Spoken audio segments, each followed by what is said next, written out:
Today is Sunday, the 21st of June 2009. My name is Philip Snow, and I'm going to continue making a series of videos about the kind of changes that I believe could take place over the next 3.5 years, is it, until the end of 2012. And 2012 has become known as a time when very great changes could take place. Some say the end of the world, some say the end of the world as we know it. Some say the beginning of a golden age. And today I'd like to answer the question, what's so great about 2012? What's so big about that particular date? Where does it come from? And in fact it comes from a few different places, mainly from very ancient sources. But the one particular source that I'm going to talk about today is known as the Mayan calendar.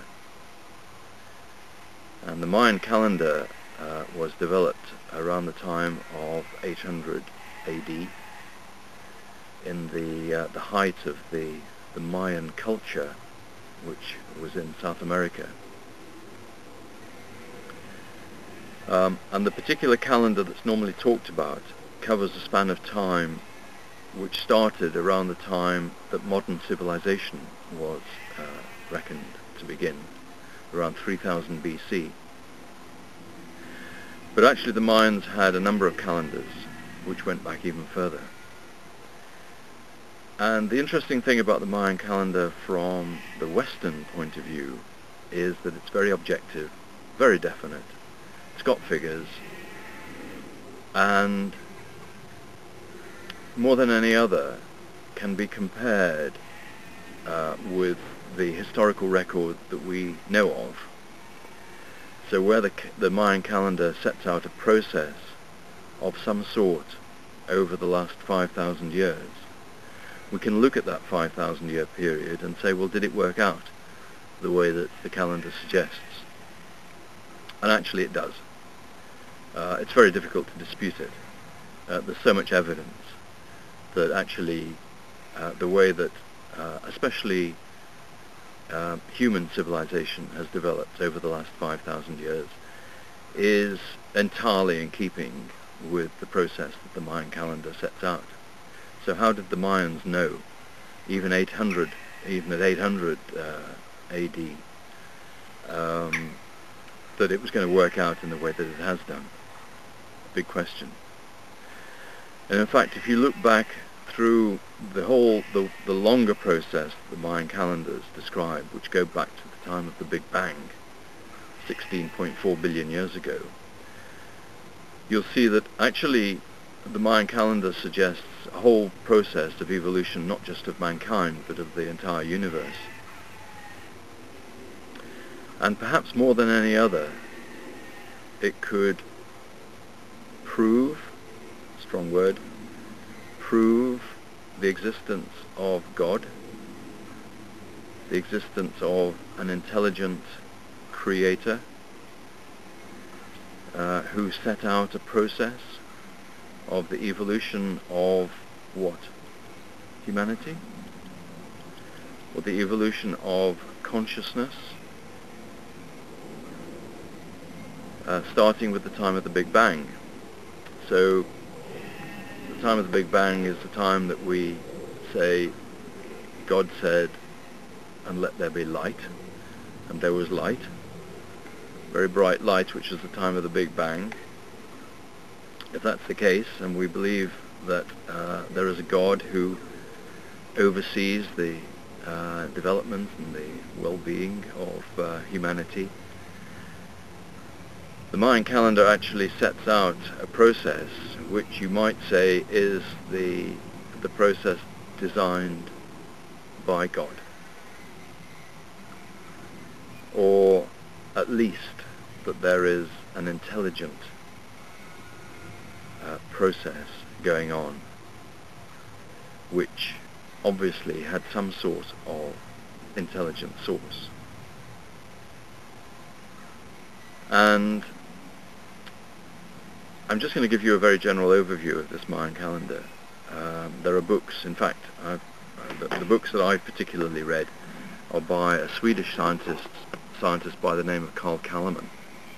And this was his first book, called The Mayan Calendar, Solving the Greatest Mystery of Our Time.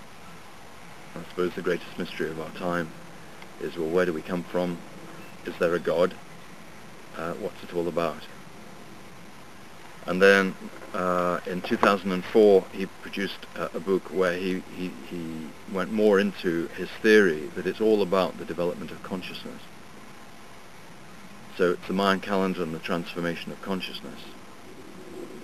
And later this year, in December, he's going to be publishing a book which is more to do with what's it all about, what's the process of the evolution of consciousness all about. And in his books, he particularly compares the historical record with what the various Mayan calendars said would happen. And starting out from 16.4 thousand million years ago, which we normally describe as 16.4 billion years ago, the Mayan calendar sets out a series of 9 principal cycles of time. Each of those cycles of time contains 13 subcycles, which are normally described as 7 days and 6 nights. 7 days of light, 6 days of dark. And you'll know that it's believed that God created the earth in 7 days. So there's another correspondence there. And the 9 cycles all end on 21st of December 2012. In fact, Carl Kalleman argues that they end on the 28th of October 2011. And one might say, well, who's counting if we're talking 16.4 billion years ago? But actually, in our terms, it's a very significant difference.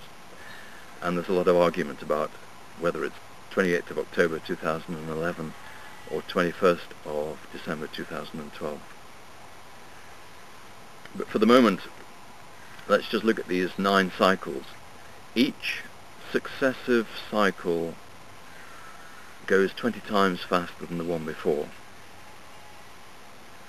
So the first cycle lasted 16.4 thousand million years ago. The second cycle started 800 million years ago and also ends in 2012. And 20 times 800 gives you 16,000. So that's the way the whole calendar works. And the third calendar, the third cycle, would start in 40 million years ago. These are approximate figures, but pretty accurate, really. So 20 times 40 is 800. Then the fourth cycle starts 2 million years ago,